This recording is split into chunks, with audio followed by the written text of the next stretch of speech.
انت مريض، انت مش مريض، انا جاي اقول لك على اهم تمرين انت محتاج تعمله في حياتك. التمرين دوت هيرفع مستوى الطاقه بتاعتك، هيخليك حاسس بالنشاط، هيحميك من مشاكل كتير جدا انت في غنى عنها ان شاء الله.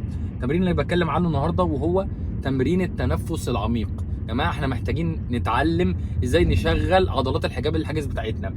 معظم الناس بتتنفس بصدرها، بيجي لها الام في الرقبه، بيجي لها مشاكل في الظهر. التنفس نفسه بالطريقه الصحيحه بيعيد الالاينمنت بتاع الجسم بشكل كويس. يعني لما تتنفس بعضلات الحجاب الحاجز الضغط داخل الجسم بيتحسن، وبالتالي اكنك كده بتستعدل نفسك اوتوماتيك. اما بتتنفس للاسف وظيفه مكتبه قاعد كتير، فالعضله حصل لها انهبيشن مثبطه، فتبدا انت تتنفس كده، تتنفس برقبتك وكتافك. دي عضلات اقل فاعليه في التنفس، وبالتالي اكسجين اقل داخل لجسمك، فمش هتستفيد قوي بالاكسجين، وبالتالي مستوى طاقتك هيبقى منخفض.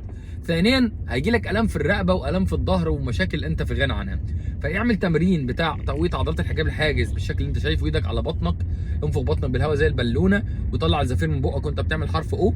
كده انت بتنشط عضلات الحجاب الحاجز، تفرق معاك جدا جدا على كل الاصعده. واكتب لي تحت في التعليقات نتيجه ده.